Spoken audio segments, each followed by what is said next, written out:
வணக்கம். நான் டாக்டர் மீனாட்சி பாலசுப்ரமணியன், மகப்பேறு மருத்துவர் ஃப்ரம் கிரியா விமென்ஸ் கிளினிக் இன் அடையார்.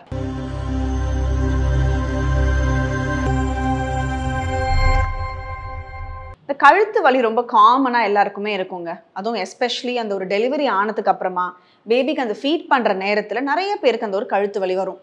எதனால் அந்த கழுத்து வலி வருது அப்படின்னா, நம்மளுக்கு அந்த ஒரு லேபரில் வந்து ரொம்ப டிஃபிகல்ட்டாக அந்த ஒரு பொசிஷன்லாம் நம்ம மாற்றி மாற்றி ஏதாவது இருந்திருப்போம். அண்ட் ரொம்ப நேரம் வந்து ஒரு சில பேருக்கு 1 or 2 days கூட லேபர் பெயின் இருந்திருக்கும். ஸோ நம்ம வந்து அந்த ஒரு பேபியை புஷ் பண்ணுற நேரத்தில் நம்மளோட பொசிஷன் எப்படி இருக்குங்கிறத பற்றி நம்ம கவலைப்பட்டிருக்கவே மாட்டோம். ஸோ அதனால இம்மீடியட்டாக நிறைய பேருக்கு அந்த ஒரு நெக் பெயின், கழுத்து வலிங்கிறது காமனாக வரும். அது நீங்கள் பார்த்தீங்கன்னா அந்த ஒரு எப்படி நீங்கள் வந்து அந்த ஒரு லேபர் முடிஞ்சதுக்கு அப்புறமா மசில் எல்லாம் ரிலாக்ஸ் ஆகிற நேரத்தில் ஒரு 2-3 daysல அந்த மாதிரி பெயின்ஸ் எல்லாம் கண்டிப்பாக சரியாயிடும். பட் நிறைய பேருக்கு அந்த ஒரு ஃபீடிங் நேரத்தில் அந்த ஒரு பர்சிஸ்டண்ட்டாக நெக் பெயின் இருந்துகிட்டே இருக்கும். ஸோ அதுக்கு என்னெல்லாம் காரணம் அப்படின்னா, மோஸ்ட் காமன் நீங்கள் உங்களோட பாஸ்சர். ஸோ நம்ம எப்படிக்கு உட்காந்து பேபியை ஃபீட் பண்ணுறோம் அப்படிங்கிறது இஸ் வெரி இம்பார்ட்டண்ட். நிறைய பேர் அந்த ஒரு சும்மா பெட்டில் உட்காந்துக்கிட்டு அண்ட் பாப்பாவை கீழே தலையை குனிஞ்சு பார்த்துக்கிட்டு பாப்பா மேலே நீங்கள் ஃபால் ஃபார்வர்ட் ஆகிட்டு பிரெஸ்ட் ஃபீட்லிங்லாம் பண்ணிங்கன்னா அந்த ஒரு நெக் பெயின் கண்டிப்பாக வரும். ஸ்லீப்பிங் பொசிஷன், ஏன்னா நம்ம குழந்தைய பக்கத்திலே படுத்துட்டு தூங்குறோம், அந்த மாதிரிலாம் இருந்ததுன்னா கண்ணா பின்னான்னு ஏதாவது ஒரு பொசிஷனில் படுக்கும் பொழுதும் அந்த ஒரு நெக் பெயின் ரொம்ப காமனாக வரும். நிறைய பேருக்கு தூக்கமே இருக்காது, பாப்பா அழுதுகிட்டே இருக்கும், ஃபீட் பண்ணிகிட்டே இருப்பீங்க. அந்த நேரத்துலையுமே நம்மளுக்கு வந்து ஒரு நெக் பெயின் ஸ்லீப்லெஸ்னஸ்னால வரும்.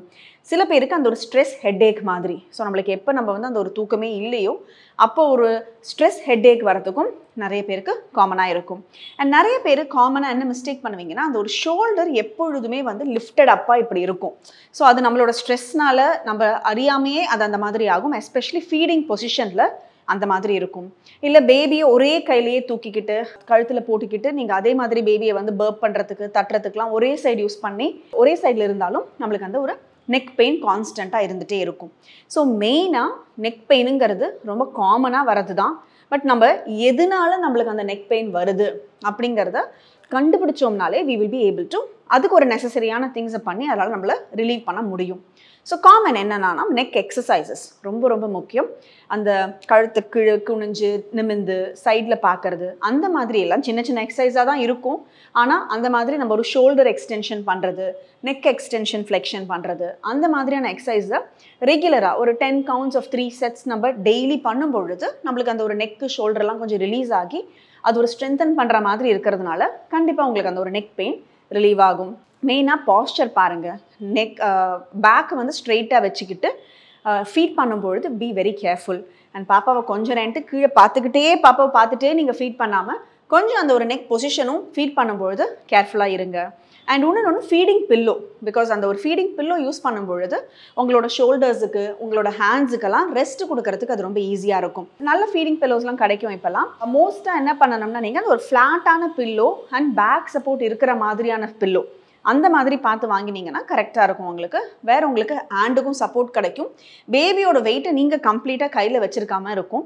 ஸோ அந்த மாதிரி ஃபீடிங் பில்லோ யூஸ் பண்ணாலும் நெக்கு உங்களுக்கு ரிலீஃப் கொடுக்கும்.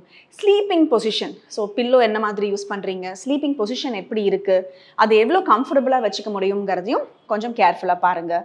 அண்ட் இது எல்லாத்தையும் முக்கியம் ஹைட்ரேஷன். ஸோ தண்ணி அட்லீஸ்ட் ஒரு 2 to 3 liters of water in a day, ஒரு ஹெல்தி டயட்டு, அது ரொம்ப முக்கியம். நிறைய பேர் டெலிவரி ஆனதுக்கு அப்புறமா நம்ம உடம்பை கவனிச்சிக்கவே மாட்டாங்க. ஏன்னா ஒரு அயன் மாத்திரை, கால்சியம் மாத்திரையெல்லாம் ப்ரெக்னென்சி பொழுது கரெக்டாக சாப்பிட்ருப்பாங்க. பட் டெலிவரி ஆகிடுச்சுன்னா யாருக்குமே அதை பற்றி கவலையே இருக்காது. ஸோ அந்த மாதிரியான deficiencies, vitamin D deficiency, calcium deficiency, அதெல்லாம் இருந்தாலும் இந்த மாதிரி நெக் பெயின் வரத்துக்கு ரொம்ப காமனாக இருக்கும். ஸோ அதெல்லாம் இருந்துச்சுன்னா யூ ஹேவ் டு அந்த சப்ளிமெண்ட்ஸை கரெக்டாக உங்கள் டாக்டர் என்ன கொடுத்துருக்காங்களோ அதை அட்லீஸ்ட் ஒரு 4 to 6 months டெலிவரிக்கு அப்புறமா எடுக்கிறது வில் பி வெரி இம்பார்ட்டண்ட்.